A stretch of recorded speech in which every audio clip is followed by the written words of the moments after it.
पंकज, सबसे हाल बुरा इस वक्त महाराष्ट्र का है।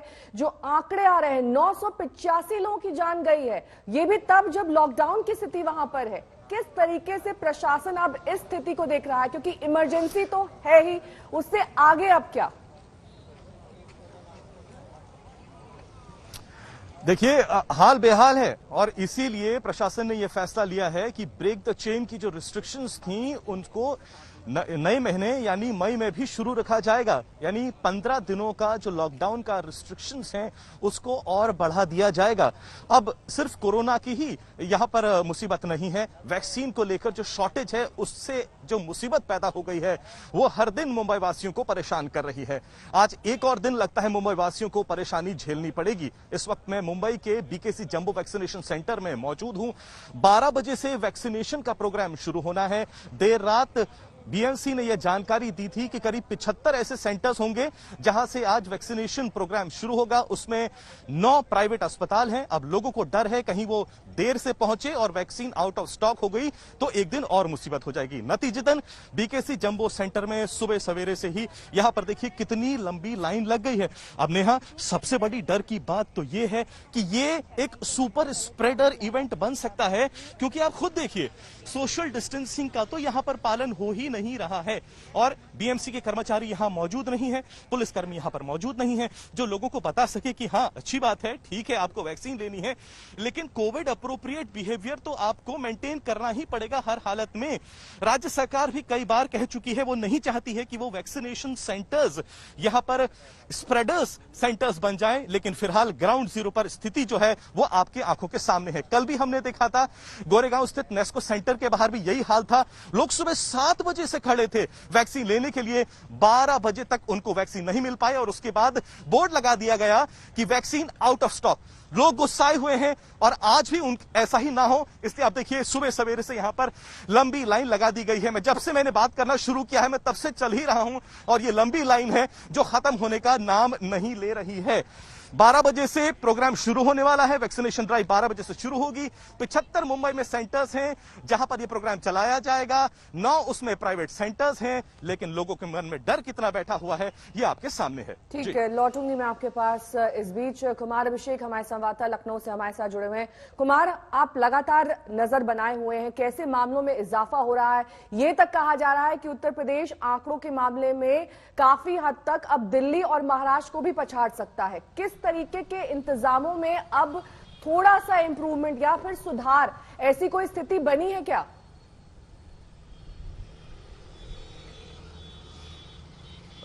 नेहा, देखिए इस वक्त जो आंकड़े आ रहे हैं वो उत्तर प्रदेश के पिछले 5 दिनों में लगातार आंकड़े कम हुए हैं। 38,000 से घटकर इस वक्त 29,200 पर उत्तर प्रदेश का आंकड़ा है।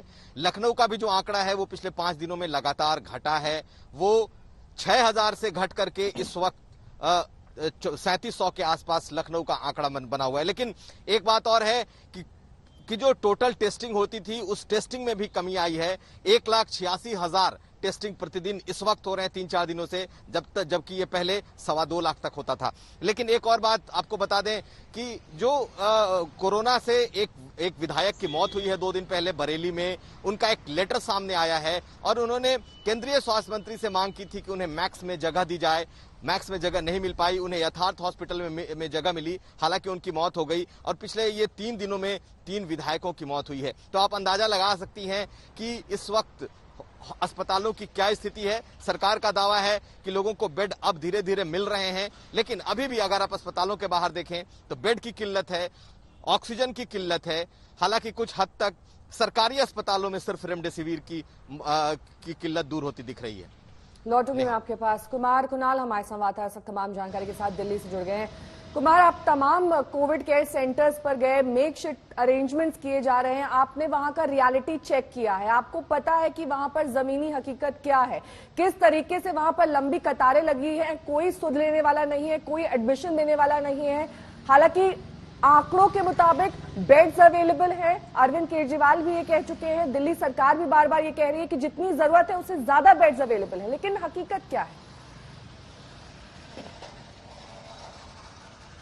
देखिए, हकीकत यह है कि जो आंकड़े हैं ना वो भी आते आते रात के 12 बज जाते हैं। पूरे दिन भर इंतजार करने के बाद रात में कल 12 बजे आंकड़े आए हैं जिसमें 25,000 से ज्यादा मामले दर्ज किए गए, उसमें भी गड़बड़ियां निकल जाती हैं। तो जो अफरा तफरी है वो न सिर्फ जमीनी तौर पर जहां हम जाते हैं वहां दिखाई पड़ती है, बल्कि सरकारी अमले में भी बहुत ज्यादा चीजों को लेकर के सुनियोजित तरीके से काम नहीं हो रहा है। और उसी का जो रिफ्लेक्शन है उसी को हम जब दिखाते हैं ग्राउंड पर जाकर के तो दिखता है कि ना टेस्ट ठीक से हो रहा है, ना ऑक्सीजन सप्लाई ठीक से हो रही है। लंबी लंबी कतारें ऑक्सीजन प्लांट के बाहर लगी हुई हैं, अस्पतालों में दाखिले के लिए लगी हुई हैं। और कल तो हमने एक और बात दिखाई कि जिनको दाखिला मिल गया है वो छुट्टी पाना चाहते हैं क्योंकि कह रहे हैं कि अंदर से कोई सूचना नहीं मिल रही है, कोई जानकारी का अभाव है।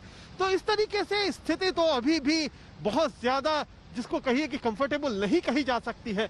लेकिन मरता क्या न करता जो आपकी जैसी स्थिति है कि किसी को अगर बीमारी है तो वो अस्पताल का चक्कर लगाएगा, वो एम्बुलेंस चाहे जितने में मिले उतने में बुक करेगा, अलग अलग जगहों पर जाएगा।